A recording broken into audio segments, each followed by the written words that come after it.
Ghaati cinema కథ ఏమిటంటే ఒక మహిళ నేరస్తురాలిగా మారే కథ ఇది. ఈ సినిమాను క్రిష్ జాగర్లమూడి దర్శకత్వం వహించారు. అనుష్క శెట్టి ప్రధాన పాత్రలో నటించారు. ఈ సినిమా తెలుగు, తమిళ, హిందీ, మలయాళ భాషల్లో విడుదల కానుంది. ఘాటి సినిమా కథ. ఘాటి చిత్రం ఒక బాధితురాలిగా మొదలై నేరస్తురాలిగా మారుతుంది. ఆ తర్వాత ఆమె ఒక లెజెండ్ గా మారుతుంది. ఈ సినిమా ఒక మహిళ చుట్టూ తిరుగుతుంది. ఆమె జీవితంలో ఎదుర్కొన్న పరిస్థితుల కారణంగా నేర ప్రపంచంలోకి అడుగు పెడుతుంది. అనుష్క శెట్టి ఈ సినిమాలో తన నటనతో ప్రేక్షకులని ఆకట్టుకోనుంది. ఇది ఒక క్రైమ్ డ్రామా థ్రిల్లర్ చిత్రంగా ఉంటుందని తెలుస్తోంది.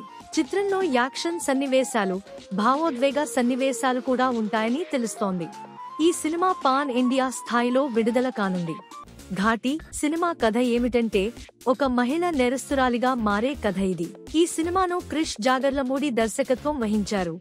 అనుష్క శెట్టి ప్రధాన పాత్రలో నటించారు. ఈ సినిమా తెలుగు, తమిళ, హిందీ, మలయాళ భాషల్లో విడుదల కానుంది. ఘాటి సినిమా కథ. ఘాటి చిత్రం ఒక బాధితురాలిగా మొదలై నేరస్తురాలిగా మారుతుంది.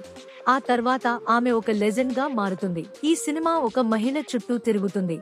ఆమె జీవితంలో ఎదుర్కొన్న పరిస్థితుల కారణంగా నేర ప్రపంచంలోకి అడుగు పెడుతుంది. అనుష్క శెట్టి ఈ సినిమాలో తన నటనతో ప్రేక్షకులని ఆకట్టుకోనుంది. ఇది ఒక క్రైమ్ డ్రామా థ్రిల్లర్ చిత్రంగా ఉంటుందని తెలుస్తోంది. చిత్రంలో యాక్షన్ సన్నివేశాలు, భావోద్వేగ సన్నివేశాలు కూడా ఉంటాయని తెలుస్తోంది. ఈ సినిమా పాన్ ఇండియా స్థాయిలో విడుదల కానుంది.